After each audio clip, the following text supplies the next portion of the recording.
ஹாய்மா. கேரளா ஸ்டைலில் ஒரு கோஸு கூட்டு தேங்காய் போட்டு ஜீரகம் வெங்காயம் பச்சை மிளகாய் எண்ணெய் கடுகு போட்டு ஒரு கூட்டு பார்க்க போகிறோம். அது சாதத்துக்கு சப்பாத்தி இட்லி தோசை இது எல்லாத்துக்கும் நல்லாயிருக்கும். வாங்க எப்படி செய்யலான்னு பார்க்கலாம். ஒரு தவாவில் வடை சட்டியில் எண்ணெய் ஊற்றி கடுகு வெங்காயம் பச்சை மிளகாய் போட்டு நல்லா இப்படி வதக்கிடணும். வதக்கிட்டு இங்கே பாருங்கள், கோஸு கடலப்பருப்பு போட்டு கொஞ்சமாக மஞ்சத்தூள் போட்டு கருவேப்பிலை அதிலேயே போட்டு நல்லா ஒரு 2 விசில் வச்சுருக்கிறேன். குக்கரில் வச்சு 2 விசில் வச்சுருக்கிறேன். இது நார்மலாக அடுப்புலேயும் செய்யலாம், வெறும் பாத்திரத்துலேயும் வச்சு செய்யலாம். அதுக்கு அடுத்தது பார்த்திங்கன்னா தேங்காயும் ஜீரகமும் அரைச்சி ஃபில்ட்ரு பண்ணி பாலாக வச்சுருக்கிறோம். இப்போ இதை இது நல்லா வதங்கிடுச்சு. இது கூட கோஸு சேர்த்துக்கலாம். கோஸு சேர்த்தாச்சு. அது கூட இப்போ இதுக்கு தேவையான அளவு கல் உப்பு சேர்த்துக்கலாம்.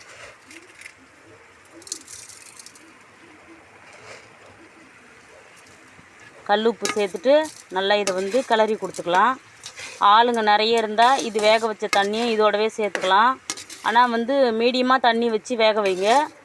வேக வச்சுட்டு அதுக்கப்புறம் இது நல்லா கொஞ்சம் ஒரு 4 பேரட்டி விட்டுட்டு அப்புறம் தேங்காய் பால், ஏன்னா இது ஏற்கனவே நல்லா வெந்துடுச்சு.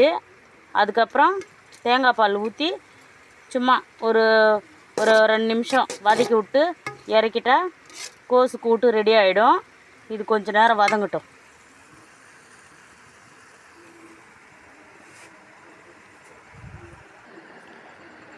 அது வதங்கட்டும். அதுக்குள்ளே இங்கே பாருங்கள்,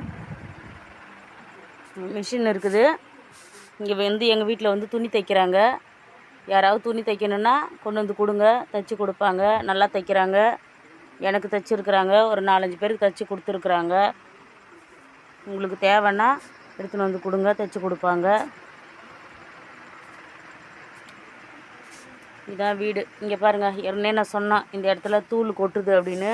அதனால் கொஞ்ச நாள் இங்கே சமைக்க முடியாமல் இருந்தது. மறுபடியும் இப்போ சமைக்க ஆரம்பிச்சிட்டோம். இந்த பக்கம் இந்த அடுப்பை தூக்கி இந்த சைடில் வச்சாச்சு. இந்த இடத்துல கொட்டலை. இந்த இடத்துல ஏற்கனவே கொட்டி இருந்தது, ஆனால் இப்போ கொட்டலை. அதனால் அடுப்பு எடுத்து இந்த சைடில் வச்சுட்டோம். இப்படி தான் கூரை விடுன்னா இப்படி தான் இருக்கும். ஆனால் இந்த மழை சீசனுக்கு நிறைய மரக்கட்டெல்லாம் வருதுங்க. என்ன பண்ணுறதுன்னே தெரியல.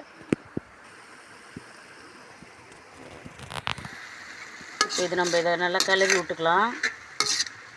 இந்த அளவுக்கு ஒரு 4-5 நிமிஷம் வதங்கினா போதும். அதுக்கு அடுத்தது இப்போ தேங்காய் பால் அரைச்சி வச்சுருக்கிற தேங்காயும் ஜீரகமும் போட்டு அரைச்சி வச்சுருக்கிற பாலை இது கூட நம்ம சேர்த்துக்கலாம். இதுக்கப்புறம் தண்ணியெல்லாம் ஊற்ற வேணாம். தண்ணி ஊற்றணும்னு நினச்சா இதை முதல்ல ஊற்றிடணும். இது பால் ஊற்றுனதுக்கப்புறம் தேங்காய் ஊற்ற வேணாம், இது தண்ணி ஊற்ற வேணாம்.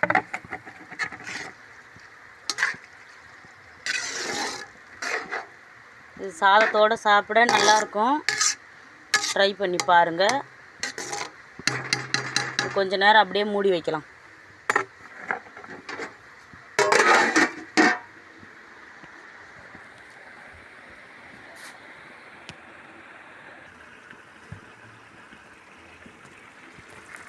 பாருங்கள், இந்த அளவுக்கு ஒரு கொதி வந்தால் போதும். தேங்காய் பால் இல்லை எந்த குழம்பு வச்சாலும் தேங்காய் ஊற்றி கொதிக்க விடக்கூடாது. சும்மா ஒரு கொதி மட்டும்தான்.